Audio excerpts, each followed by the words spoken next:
Okay, we have Jay Stevens from Rubicon Project on our side. And yes, hello.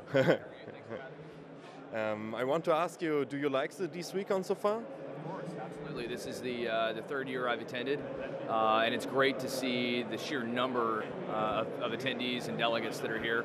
I think this is about 2 times the size of last year's conference, and last year's conference was 2 times the size of the previous year. So great to see the level of interest growing as the market moves towards programmatic buying. Do you like the location here? It's a great location, actually. I think the fact that it's in the Bourse is a very apropos, considering programmatic buying draws a lot of analogies to the financial services markets, whether it's the spot market or the futures market in financial services. It has a lot of similarities with digital media. Okay, thank you. You believe that RTB will stay a trending topic like it is right now?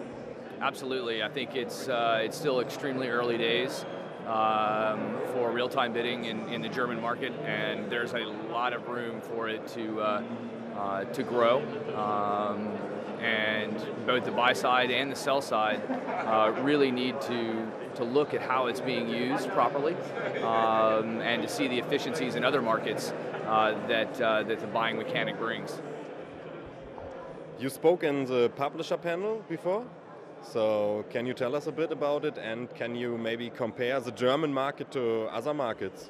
Sure. I mean, I think the German market is one which is usually very cautious about the way it looks at new technology, and has had the benefit really of looking at what's happening elsewhere in the world in order to really figure out the best approach for how to manage the development towards programmatic buying and the use of real-time bidding as that trading mechanic. If you look at Germany versus, say, the UK or France, it's probably a couple of years behind in terms of the adoption of real-time bidding, both by the buy side and on the sell side. But the reality of it is that it offers such greater efficiencies of executing media buys and executing campaigns that I think eventually the German penchant for efficiency will certainly outweigh the historical roadblocks. So I think when you look at places like France and the UK, where there's a significant amount of inventory that's already available, that's what allows the buy side to be able to deliver on the campaigns through the DSPs that they're leveraging. So the adoption of real-time bidding was much easier and less hurdles to overcome. I think the other kind of key aspect of the German market is the legacy of the sales house structure. But also, it's a very, very healthy digital marketplace, the largest display marketplace in Europe. And when the average order value is the size that it is in the German market, it makes it less appealing to move to programmatic as it does in smaller markets.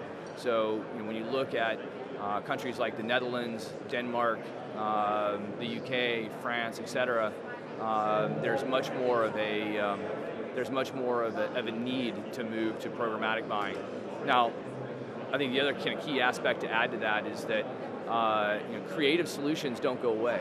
High impact engagements, homepage takeovers, those kinds of creative implementations for brands will always still continue to hold an important place in the way in which media is sold and bought and planned against. However, I think when we talk about standard IAB units, the reality of it is that all that can be traded programmatically and eventually will be. Thank you for your time and your insights, and have a good time in Hamburg. Yeah, thanks for having me. I really appreciate it. Cheers.